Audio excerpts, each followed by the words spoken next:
मुख्यमंत्री भजनलाल शर्मा दिल्ली के दौरे पर हैं। पीएम मोदी से मुख्यमंत्री भजनलाल शर्मा ने आज मुलाकात की। पीएम आवास पर तकरीबन 1 घंटे तक ये मुलाकात का सिलसिला चला। इस दौरान कई अहम मुद्दों पर चर्चा हुई है। प्रदेश के विभिन्न जो प्रोजेक्ट हैं उनको लेकर चर्चा हुई। प्रदेश की विभिन्न विकास की योजनाओं को लेकर चर्चा इस दौरान हुई है।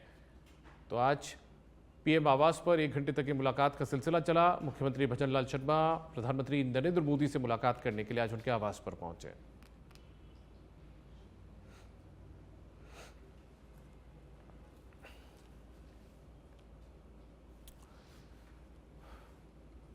तो आज मुलाकात का ये सिलसिला चला है, जहां पर पीएम मोदी से मुलाकात करने उनके आवास पर मुख्यमंत्री भजनलाल शर्मा आज पहुंचे। 1 घंटे तक ये मुलाकात हुई है। 1 घंटे तक दोनों के बीच में बातचीत हुई। राजस्थान से जुड़ी विभिन्न विकास की परियोजनाओं को लेकर, विकास के मुद्दों को लेकर ये चर्चा हुई है।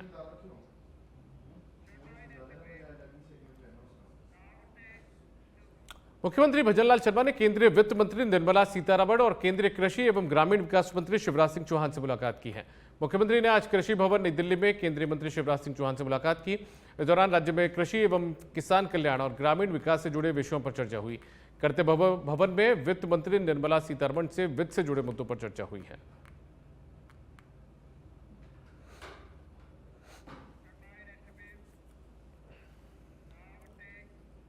चुनाव आयोग ने देशव्यापी एसआईआर को लेकर बड़ा ऐलान किया है। चुनाव आयोग के अनुसार एसआईआर के दूसरे चरण में 12 राज्यों में अभियान चलाया जाएगा। इसमें मतदाता सूची में सुधार, नए मतदाताओं का समावेश और सूची में त्रुटियों का निवारण होगा। मुख्य चुनाव आयुक्त गणेश कुमार ने प्रेस कॉन्फ्रेंस को संबोधित करते हुए कहा कि एसआईआर का फेज 1 खत्म हो गया है, अब इसका दूसरा चरण शुरू होगा। बिहार में विशेष गहन पुनरीक्षण सफल तरीके से किया गया। सीसी गणेश कुमार ने आगे कहा कि बिहार के लोगों ने एसआईआर पर भरोसा जताया है। इस दौरान उन्होंने घोषणा की कि विशेष गहन पुनरीक्षण के दूसरे फेज में देश के 12 राज्यों में अभियान चलाया जाएगा।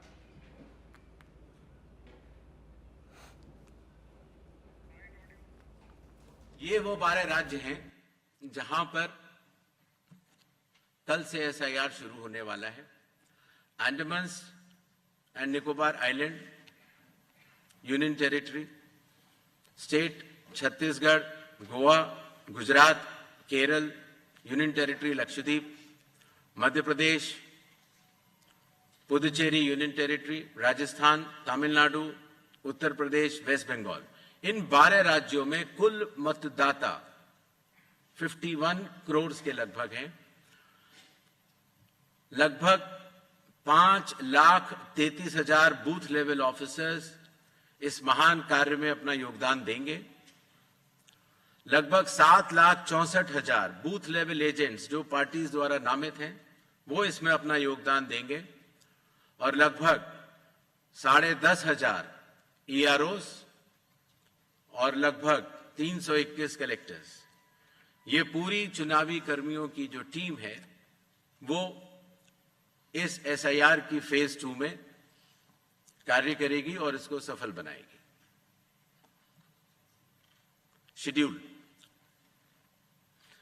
प्रिंटिंग और ट्रेनिंग का कार्य कल से शुरू होगा और 3 नवंबर तक चलेगा।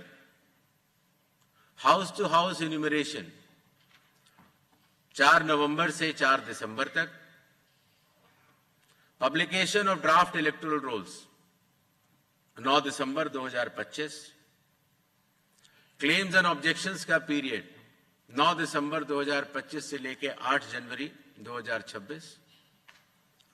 जिन लोगों को नोटिस जाएंगे उनकी हियरिंग और वेरिफिकेशन का समय 9 दिसंबर से 31 जनवरी तक होगा और फाइनल इलेक्टोरल। राष्ट्रपति द्रौपदी मुर्मू ने राष्ट्रपति भवन में छठ पूजा समारोह में हिस्सा लिया। श्रद्धालुओं ने डूबते सूर्य को अर्घ्य दिया। वहीं राष्ट्रपति ने छठ मैया से देशवासियों की खुशहाली और समृद्धि के लिए प्रार्थना की।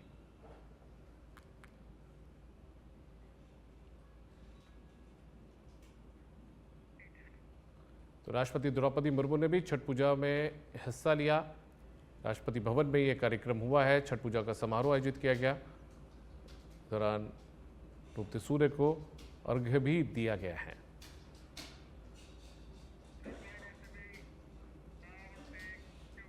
बांसवाड़ा में आस्था और श्रद्धा का महापर्व छठ पूजा बड़ी धूमधाम और भक्तिभाव के साथ मनाया जा रहा है। शहर के नथेला तालाब पर सुबह से ही श्रद्धालुओं का सैलाब उमड़ पड़ा।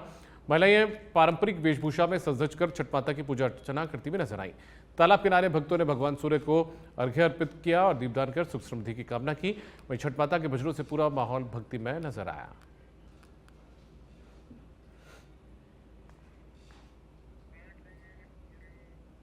चार दिन के कार्यक्रम रहते हैं। फर्स्ट चौथ से चालू होते हैं, चौथ रहते हैं, पंचमी, छठ और कल सातवीं तक रहेंगे। वो सुबह का अर्घ दिया जाता है, ये अब शाम का हो गया। बहुत धूमधाम से मनाया जाता है। हमारे जैसे कोई मन्नत होते है उसके लिए वो खास करके त्योहार मनाया जाता है। उसके बाद हमारे बांसवाड़ा में कम से कम 2 से 2,500 परिवार रहते हैं टोटल, बिहार, यूपी, झारखंड और बंगाल के लोग। छठ का पर्व आज पूरे देश के साथ हनुमानगढ़ में भी बड़ी धूमधाम और भक्तिभाव से मनाया गया। इस दौरान हनुमानगढ़ जंक्शन की खूंजा नहर पर आज पूर्वांचल वासियों ने परंपरागत वेशभूषा में सूर्यदेव की उपासना की और अस्त होते सूर्य को अर्घ्य दिया। वहीं कल सूर्योदय पर उगते सूर्य को अर्घ्य देकर महिलाएं अपना व्रत खोलेंगी। घाटों पर गूंजते छठ गीतों और ढोल ढाक की थाप ने पूरे वातावरण को भक्तिमय बनाया। कार्यक्रम का शुभारंभ पूर्व मंत्री डॉक्टर रामप्रताप ने किया। इस दौरान शहर के अन्य गणमान्य नागरिक भी मौजूद रहे हैं।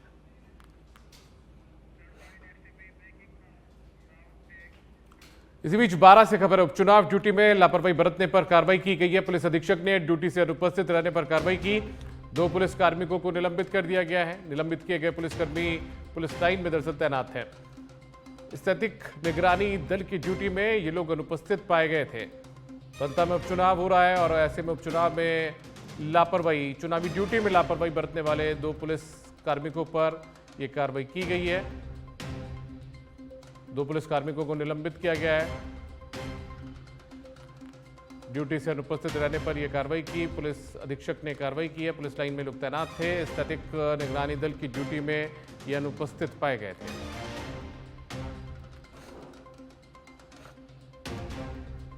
तो 12 से एक खबर है। 12 के अंत जो सीट है विधानसभा सीट, उस पर उपचुनाव होना और ऐसे में उसमें चुनाव से संबंधित ड्यूटी जो दी गई थी उसमें 2 कार्मिक, पुलिस के कार्मिक या पुलिसकर्मी हैं, वो लापरवाही करते हुए पाए गए। तो ऐसे में पुलिस अधीक्षक ने ड्यूटी से अनुपस्थित रहने पर ये कार्रवाई की है। निलंबित इन्हें कर दिया गया है।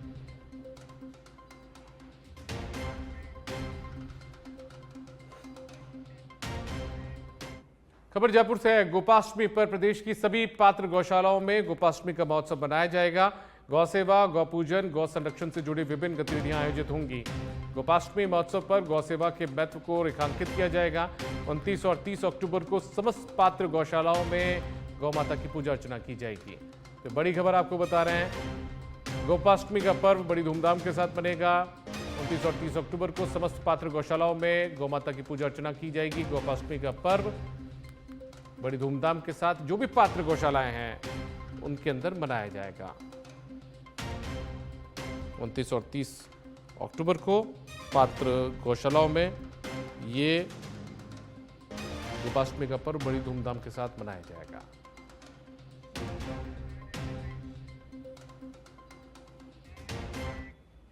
खबर बूंदी से है, जहां पर जिले के राजस्व अधिकारियों की बैठक कलेक्ट्रेट सभागार में कलेक्टर की अध्यक्षता में हुई है। बैठक में कलेक्टर ने निर्देश दिए कि बरसात से फसलों को हुए नुकसान का आकलन कर सूचना भिजवाई जाए ताकि किसानों को उचित मुआवजा मिल सके। इसके साथ ही संपरिवर्तन के प्रकरणों की उपखंडवार समीक्षा की तथा लंबित प्रकरणों का तेजी से निस्तारण करने के निर्देश भी दिए गए।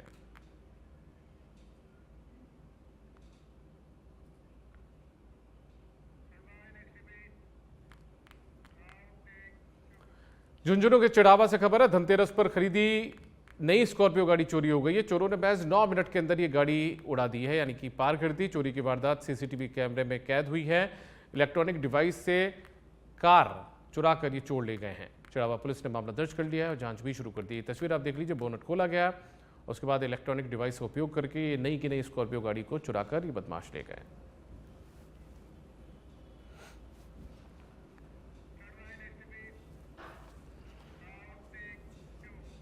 छोटी सादड़ी से खबर है। यहां पर शहर के नीमच रोड स्थित कार वर्कशॉप से अज्ञात चोरों ने एक स्विफ्ट डिजायर कार को चुरा लिया। चोरी की यह वारदात वर्कशॉप में लगे सीसीटीवी कैमरे में कैद हुई है। घटना छोटी सादड़ी नीमच रोड स्थित माथुर हॉस्पिटल के पास आरके ऑटो सर्विस वर्कशॉप की है। चोरी की घटना मिलने के बाद पुलिस सीसीटीवी फुटेज के आधार पर चोरों की तलाश में जुटी है। बताया गया है कि फुटेज में 3 अज्ञात युवक दिखाई दे रहे हैं। उनकी पहचान के प्रयास किए जा रहे हैं। जल्दी वारदात का खुलासा किया जाएगा।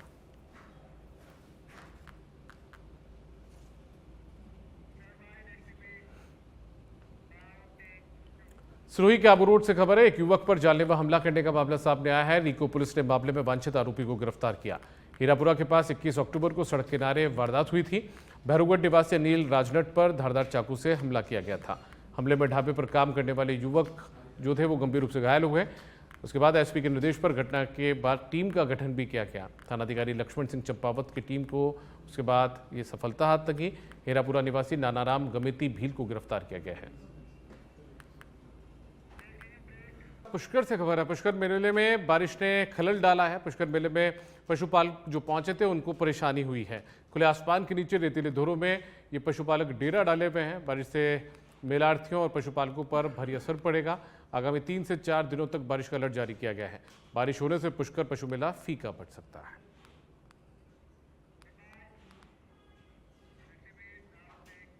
सुमेरपुर से खबर। अवैध हथियारों पर सुमेरपुर पुलिस ने बड़ी कार्रवाई को अंजाम दिया। ऑपरेशन गुप्त के तहत हथियार सप्लायर गिरफ्तार किया गया।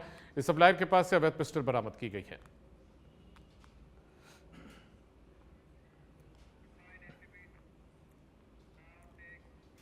चूरू की बिदासर तहसील के किसानों ने समर्थन मूल्य को लेकर टोकन कटाई में हुए भ्रष्टाचार मामले की जांच की मांग को लेकर प्रशासन के खिलाफ नारेबाजी की। इसके साथ ही तहसील और एसडीएम कार्यालय में जिला कलेक्टर के नाम ज्ञापन भी दिया। ज्ञापन के माध्यम से बताया कि समर्थन मूल्य पर मूंग और मूंगफली की खरीद हेतु पंजीकरण साइट सुचारू रूप से नहीं चलने के कारण किसानों के टोकन नहीं काटे जा रहे।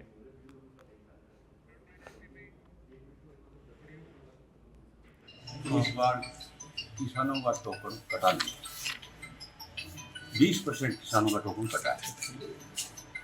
और किसानों की आई रिक्वेस्ट है सरकार से और जो सरकारी प्रशासन है उनसे कि दोबारा टोकन जो हमारा बाकी है वो खोलने की कृपा करे और ही जो 5% और बढ़ा करके किसानों का टोकन काटने। करौली से खबर है। सराफा बाजार से सोने के पैनल चोरी की घटना का 24 घंटे में कोतवाली पुलिस ने पर्दाफाश करते हुए एक महिला आरोपी को रतियापुरा से गिरफ्तार किया। पुलिस ने आरोपी महिला से चोरी किए गए सोने के पैनल को भी बरामद कर लिया है। तो चोरी के सोने के पैनल को भी बरामद कर लिया गया और यही वो महिला चोर है जिसने कि ये सोने का पैनल चोरी किया था सराफा बाजार से।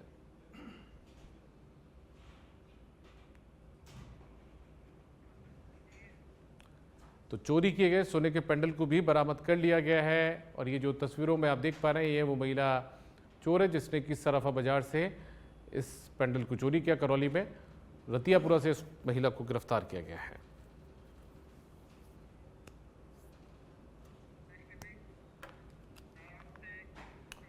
अलवर से खबर है। राजगढ़ पुलिस की बड़ी कार्रवाई देखने को मिली है। गौवंशों से भरा हुआ एक लोडिंग टेम्पो पकड़ा गया है। दिल्ली मुंबई एक्सप्रेसवे पर एक गौ तस्कर भी गिरफ्तार हुआ।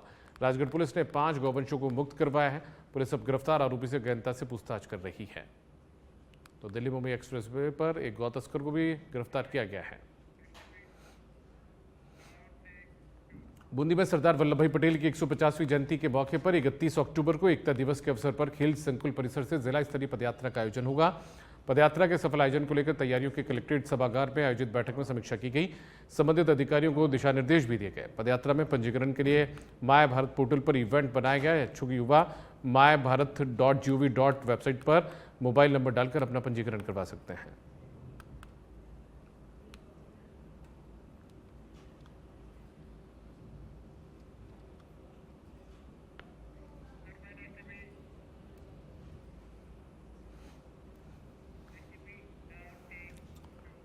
उप मुख्यमंत्री दिया कुमारी ने विद्याधर नगर विधानसभा क्षेत्र के वार्ड नंबर 5 स्थित सूर्य नगर जेडीए कॉलोनी और गौतम विहार कॉलोनी में आयोजित छठ पूजा कार्यक्रम में शिरकत की। उन्होंने श्रद्धालुओं के साथ पूजा अर्चना कर उन्हें शुभकामनाएं दी।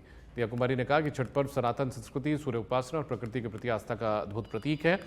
सभी के सुख समृद्धि और उत्तम स्वास्थ्य की कामना उन्होंने की है।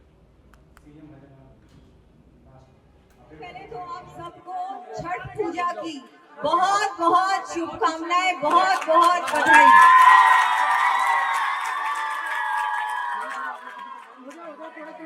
आज डाला छठ पूजा समिति द्वारा छठ पूजा कार्यक्रम में यहाँ मुझे आमंत्रित करने के लिए आप सबका मैं धन्यवाद देती हूँ। बहुत बहुत आभार, धन्यवाद। यहाँ उपस्थित सीएम अजय लाल शर्मा कल कोलकाता के दौरे पर रहेंगे। कोलकाता में 28 अक्टूबर को प्रवासी राजस्थानी मीट का आयोजन होना है।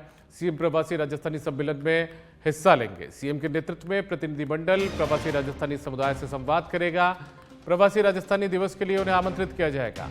सीएम ने ट्वीट कर कहा है कि मुझे पूर्ण विश्वास है कि आगामी 10 दिसंबर को जयपुर में आयोजित प्रवासी राजस्थानी दिवस की पहल प्रदेश के आर्थिक विकास को नई ऊंचाइयों तक ले जाएगी। तो सीएम के नेतृत्व में कल प्रतिनिधिमंडल प्रवासी राजस्थानी समुदाय से संवाद करेगा। कोलकाता में प्रवासी राजस्थान दिवस के लिए उन्हें आमंत्रित भी किया जाएगा। इससे पहले हैदराबाद दौरे पर भी मुख्यमंत्री रहे थे और अब कोलकाता के दौरे पर कल वो रहने वाले हैं।